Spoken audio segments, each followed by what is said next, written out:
Are you looking for new ways to unwind?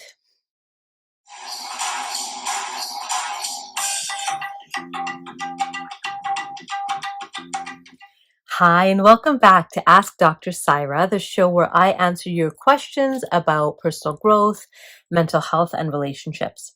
Today's question comes from Rain. Rain says, I usually unwind at the end of the day with a glass or two of wine. Lately, it's not taking the edge off.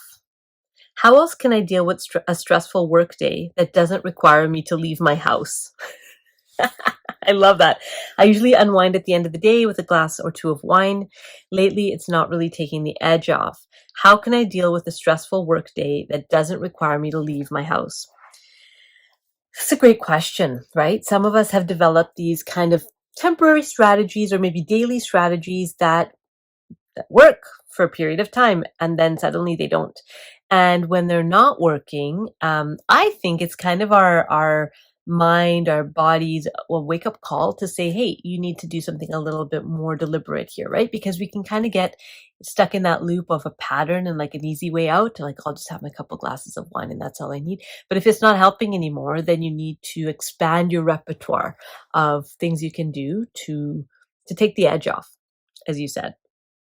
So what we're trying to do with those two glasses of wine or that glass or two of wine is actually what you're trying to do is turn off your fight or flight response, right? So you've had a stressful workday, you're kind of activated, you're kind of irritable, you're kind of stressed, and you want to be relaxed, you want to calm down, you want to bring it down.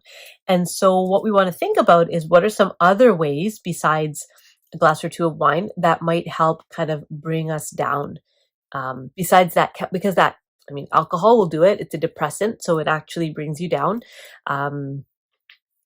But it's not working for you anymore. So I have some ideas around 3 specific things that you might want to try. Now, this isn't therapy, this isn't medical advice, but just some tips and ideas that you might find helpful. And again, check in with those in your world. They might have some good ideas for you too. These are some of mine.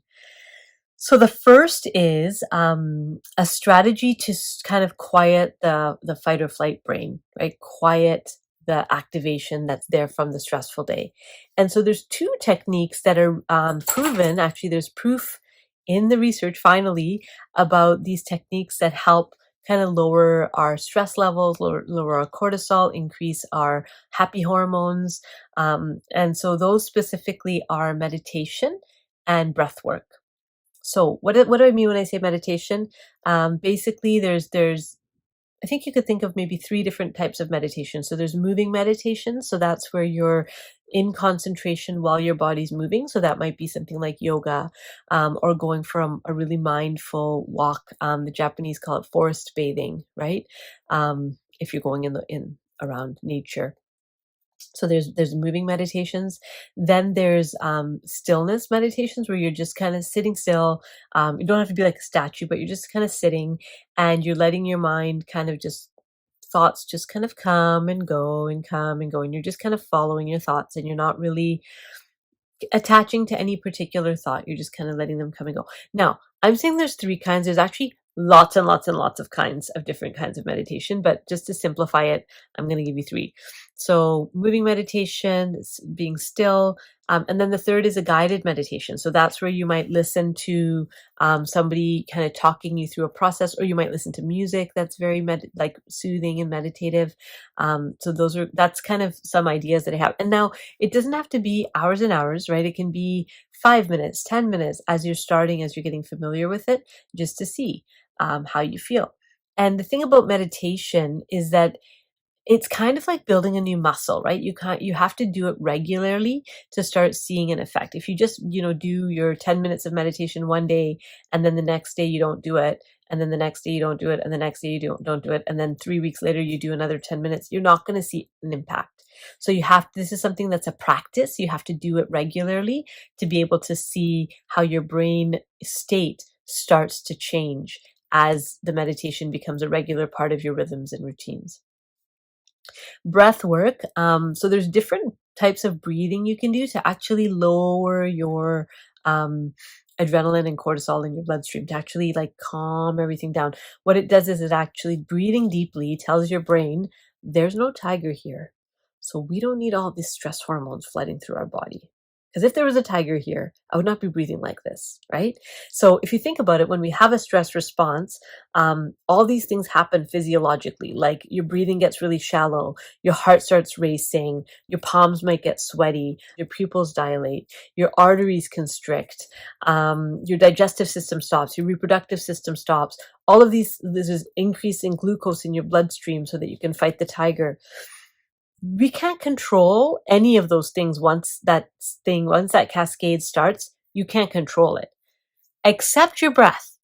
You can control your breath. And so when you do that deep, full breathing, the brain is receiving the message that like, oh, I guess the threat has passed or something, because why are we breathing like this? So breath work. And there's lots of different examples and lots of different information out there about different types of breathing and what different types of breath can support you with. I've made some videos on that, so you can look around here as well. So yeah, breath work and meditation. Then the next thing I would say is seeing if you can, in that evening when you might have winded down with a glass of wine, could you use that time, whether it's like that half an hour, however long you were sitting there, to engage in a hobby, like something that actually fills your tank, something you enjoy doing. Sometimes we take like the easy, lazy way. We just like watch TV or have a glass of wine, and rather than engaging in something that might take a little bit more effort up front, but will be so much more fulfilling when you're doing it. So the list of hobbies is endless, and you could probably come up with your own reign for this, but I'll give you some of my hobbies are things like reading, like novels, not reading for work, which I also love doing, but it's not a hobby. Gardening, I love gardening. It feels soothing and relaxing to me. I know in our household there are people who like video games. That's a hobby for them. It's not a numb out. They're actually really engaged, and it's a passion for them. I also like to do some scrapbooking, so like cutting out pictures and gluing them in a book. I've started doing mandala coloring, so that's just like a repetitive, those adult coloring books. And so these are all things that activate the what's called the parasympathetic nervous system, which is the system in our body that gets us down from the fight or flight. Just brings us down. So all of these things that I've described can help with that. And then I'm sure you have a hobby or two, and you can perhaps, and again, it doesn't have to be 3 hours. You could just do 10, 15, 20 minutes of something that you love to do. So meditation, breath work, hobby. The third suggestion I have for you is actually starting a gratitude journal. So using that time that you might have been, having your couple glasses of wine and writing about things in your day that you're grateful for. And they could be big things, obvious things. They could be small things.